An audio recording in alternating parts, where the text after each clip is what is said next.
The next two slides that I'm going to review cover what we think are some important tips to remember in terms of communicating with colleges, and I will also review some of our expectations for our students in the application process.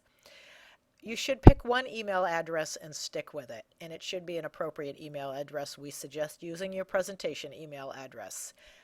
It's also helpful to organize all the username and passwords that you'll be using for the various application sites, college sites, perhaps scholarship sites. You can't always use the same one or in the same format. So create a spreadsheet or perhaps use the journal page on your Naviance account. I would also recommend organizing your email inbox with different folders for different colleges.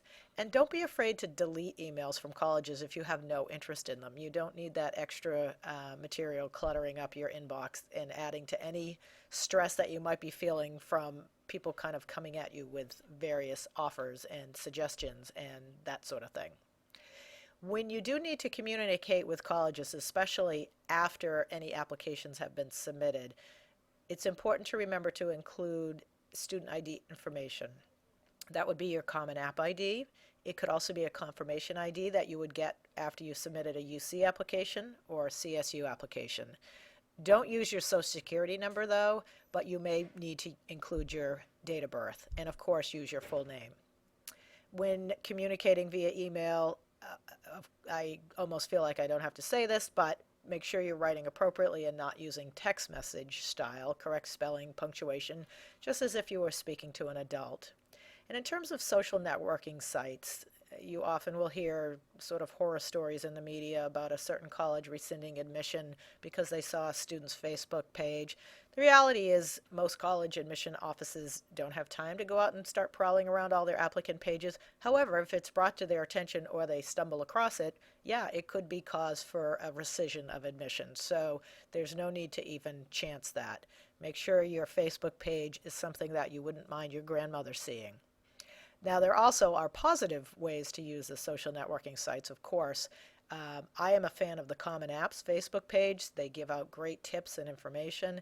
And I think it's a good idea to like a college that you're interested in page. Again, sometimes the information that gets posted or tweeted out from that is something you might not be able to find on their website.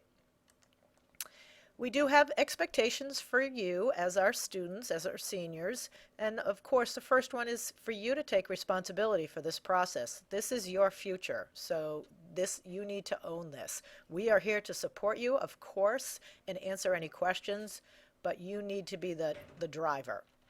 We feel strongly that it's important to attend college rep visits. You need to be aware of any interviews that might be required. Keep your Naviance account updated with application updates, taking care of the letter of rec pieces, and perhaps using the journal. Continue to research your college and universities. Make sure you're meeting deadlines, whether it's letters of rec, applications, scholarships, test dates. Those are very important, as we have talked about pretty much over and over again. Maintain your academic profile. That's a fancy way of keeping your grades up. And if you are a student athlete and you're interested or have been recruited, you do need to make sure that your registration on the NCAA Eligibility Center is accurate and up to date, and that they have received the materials that they need for your academic clearance.